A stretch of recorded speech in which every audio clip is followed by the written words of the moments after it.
Hey guys, welcome to Code Decode. In this video, we will be looking into records interview trap. We will start with very basic why records were introduced, when it was introduced, what it is, and then we will get into real depth where interviews will trick you into the records basics. And that is where most of the people go wrong. So let's get started. We will also see canonical constructors and all such concepts which was very important in records. So let's get started. Let's start with very basic what is record in Java and when what was introduced. So you might have heard a lot about records. It's really hyped around after Java 16 was introduced. So it's a special class used to store immutable data.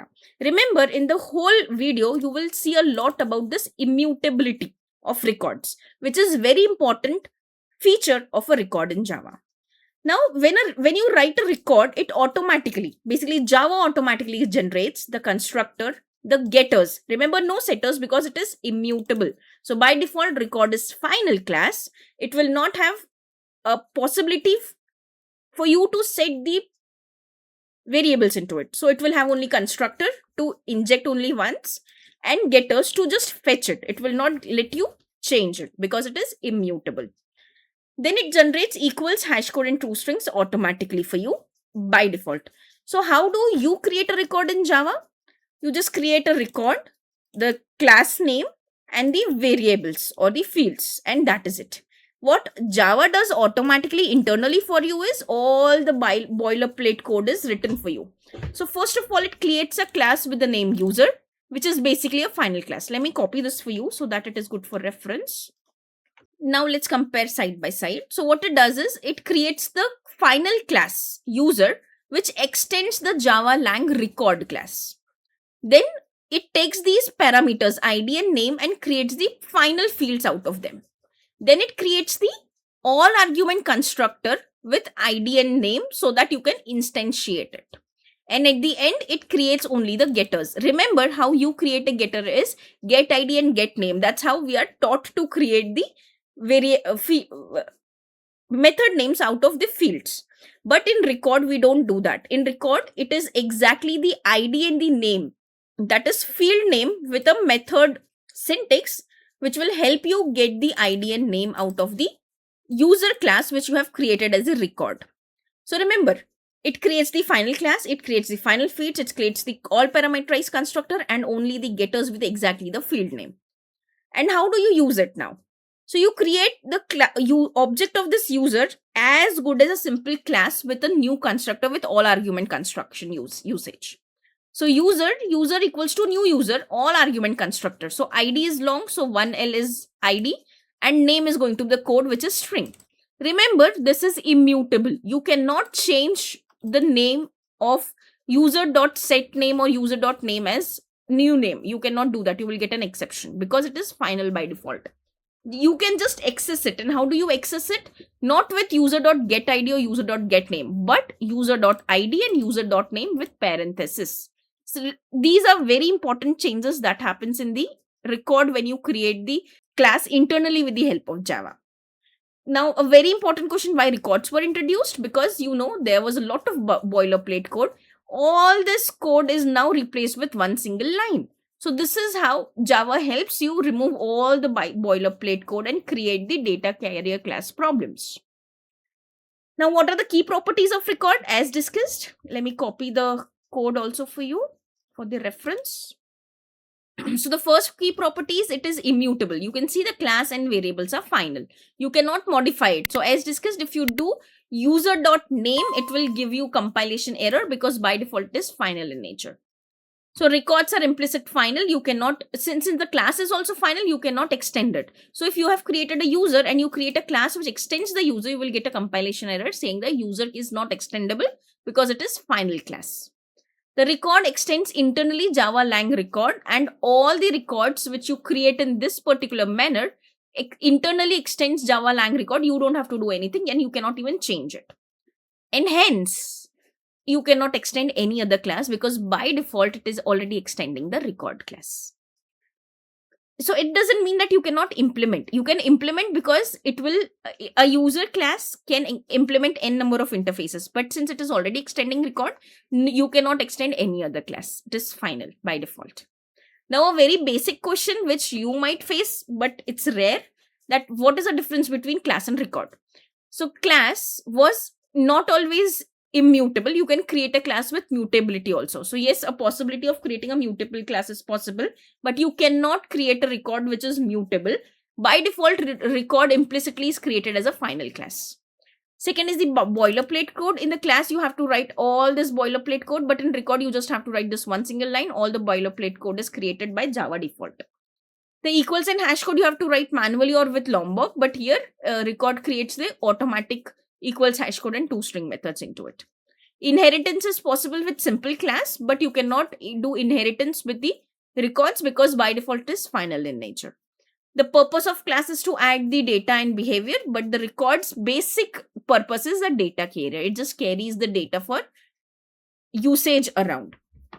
And hence it is very good for having the request and response bodies which will never change. So those classes which will never change going forward, you can use record there.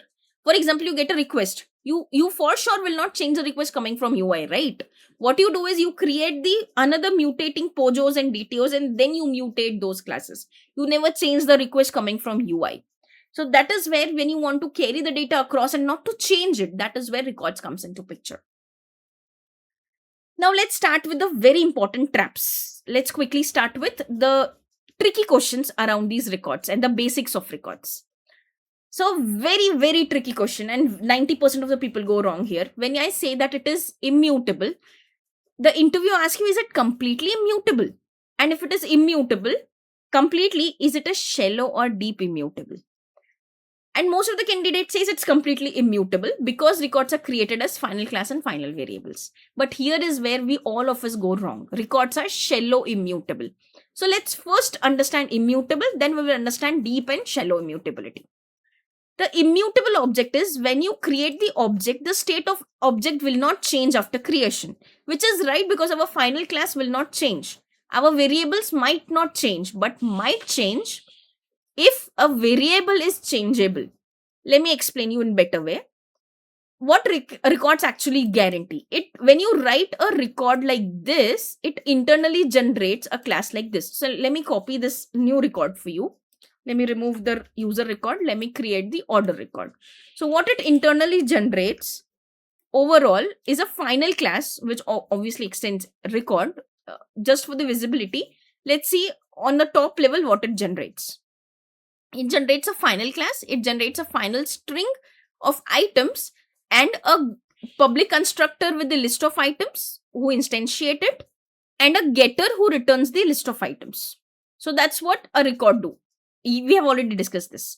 The important part where we all go wrong is how we have instantiated the variable. That is private final list of strings.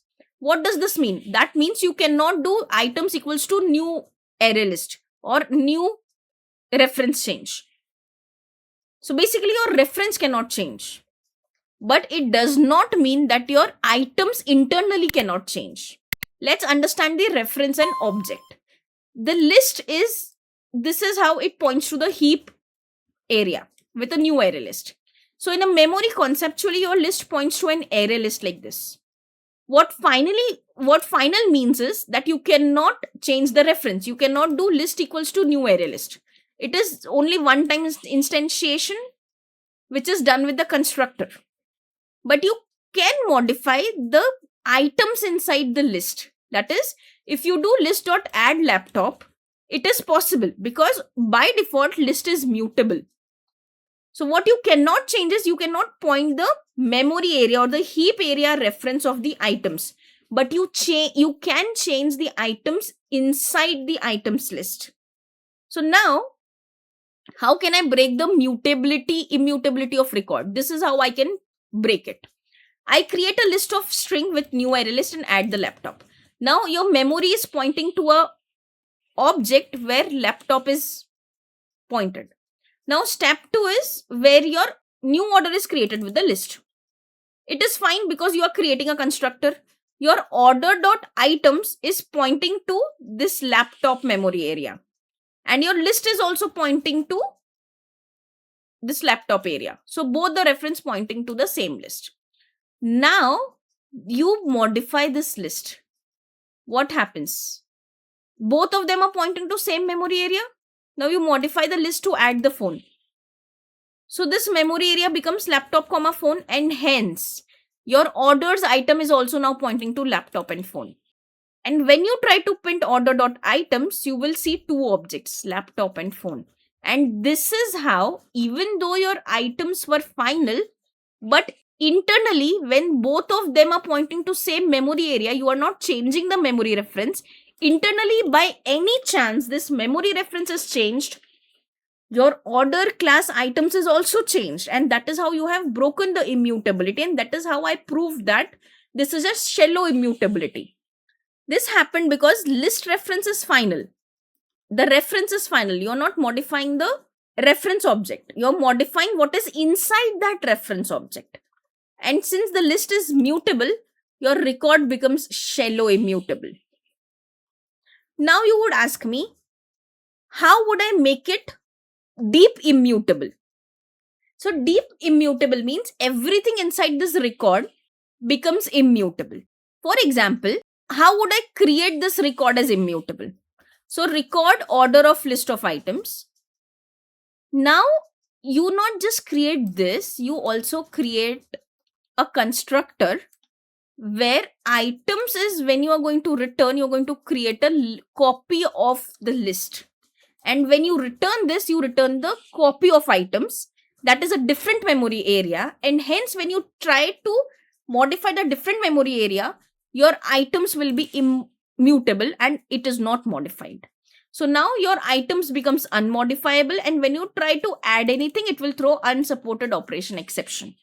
Now you'll ask me, what is this constructor that you have created? So this is a compact constructor that I'm going to talk about in few minutes when I'm going to talk about the third trap.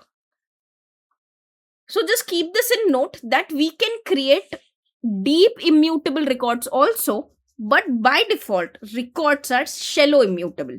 It is your task to make the variables completely immutable if you want to. Hey guys, recently we have launched a course covering an end-to-end full stack application using Angular as front end and microservices and Spring Boot as the back end. Also, we have used Cloud to deploy this application, and we have used CI/CD, that is Jenkins and Argo CD, for continuous integration and continuous deployment. The technologies that we have used is REST, RESTful web services, Spring Boot and microservices for backend, Angular for front end. GitHub we have used for version control system. Also, to make the code unit testable, we have used JUnits. We have used Sonar for code quality checks. Also, for containerization, we have used Docker and Kubernetes. And to deploy this whole application, we have used AWS and multiple services from AWS. Also, we have used SQL as well as NoSQL, that is MongoDB and SQL. On AWS, since for the SQL we have RDS, we have used those services, and Jenkins and Argo CD for CI/CD pipeline. Also, this is an architecture of the application that we have created where the front end is Angular and the back end is microservices. We have used ALB load balancers, Ingress for routing and load balancing. And we have used SQL and MongoDB for SQL and NoSQL DB management with Eureka Server and all those microservices counterparts. Now, this is the CI/CD pipeline. This is the CI/CD flowchart for the application that we have created on local. So this is something, a flow when you create an application in local, push it to GitHub, create a Jenkins pipeline, and do the CI/CD using Jenkins and Argo CD. And at the end, deploy the whole code at AWS EKS. Complete description of this course is covered in a very separate video. The link for that video is also given in the description bar below. And also the link to purchase that course from Udemy is also in the description bar below. So please go and check the description for all these links. The second trap is, can records have method? For example, can I have get the payment in the order of in the record order? Most candidates says no, but actually in reality records can have methods. So you can create a record like rectangle which take two fields, width and height, and you can have a method called as area which returns the width and height of that particular rectangle. And how do you use it? You create an instance of rectangle record like a simple class with a new keyword where you give 10 and 20, and then you print the area like this, width and height. So yes, records can have internally the methods declared like this, and you can use it and call also if it is public by default. The third interview trap and most important trap, and that is where the concepts like canonical constructors and compact constructors comes into picture, and which is very important. So a trap is, can records have constructors? Now most people think that records implicitly define constructor. So most people would say no, you cannot have explicit constructor. By default, all argument constructor is created by the record internally. For example, if you have a user and you want a basic check or validation that the name, if it is null, throw an exception, can I have this constructor? The answer is yes, you can have it, and this constructor is called as compact constructor. If you see, there is no method argument sign here. It just check whether name is null or not and throw an exception. So important rule is compact constructor does replace the constructor that you have generated. What Java would have actually generated internally would have been record user name and a constructor like this. Let me copy this. Internally, if this constructor would not have been there, or the compact constructor would not have been there, what internally you would get is a constructor with this dot name equals to name. But what actually the Java does internally is it converts it into a proper constructor like this, a public user constructor which takes name as an argument, checks whether name is null, then throw an exception, and internally it also does this dot name equals to name, which is instantiation and initialization of the name variable. So now this Java still assigns this dot name automatically. You don't have to do it. If you try to do it, you will get a compilation error. You cannot assign a value to the final variable. It is still the task of Java compiler to instantiate it. Now, if it is very difficult to understand, let's understand this, that a compact constructor is what you can define automatically, but you should not assign this name manually to this dot name. It will still be done internally by Java. You only do the validation, normalization, and checks. You just do what you want to do in constructor apart from initialization. Initialization will still be done by Java for you. So if I want to do the trimming of the name, you can do that. It will automatically be converted from public user name equals to name.trim into a constructor called as public user with a parameterized constructor, all parameterized constructor. Your logic will be there at the first line, and at the last line, this dot name becomes name. This is added by compiler internally for you. So it has not removed your old implicit all argument constructor. Your compact constructor becomes the canonical constructor. Now, what you will ask me, what is canonical constructor? So the constructor that is automatically created by Java for you, where instantiation is done, is called as canonical constructor. The all argument constructor whose parameter matches the record components internally created by Java for you for each record becomes the canonical constructor. And what you write here explicitly like this is compact constructor. So now when you understand the difference between canonical constructor, which is an implicit all argument constructor created by record Java for you internally, and the compact constructor where you write your logic, what you write, and if you want to embed into your all argument constructor, that is compact constructor internally. Whenever you write a compact constructor, your compact constructor's logic is copied and pasted into internal code of the canonical constructor or the constructor implicitly created by Java for you. So your implicit canonical constructor still remains there. Only the logic that you have written into your compact constructor becomes the canonical constructor internally by Java itself. So your implicit constructor is replaced by your logic, but still the field assignment is still done by Java for you. That was very important concept. If you still don't understand it, just write it in the comment section. I'll create a very separate video for records for you. This video is very specific to the people who wants to apply for the interviews and have the traps ready interview questions with them. Now, fourth interview trap, can records implement interface? Now you would see and understand that there is a possibility that you can face an exception, because implicitly you extend a class called as Java Lang record, but you forget that diamond problem is only and only with extension, not with implementation. So yes, you cannot extend more classes, but you can implement n number of interfaces. You can. So answer is yes, you can. Now, another trap is, can you have instance variables? Most of the people say yes. If you have methods, if you can have constructors, then can you not have variables also?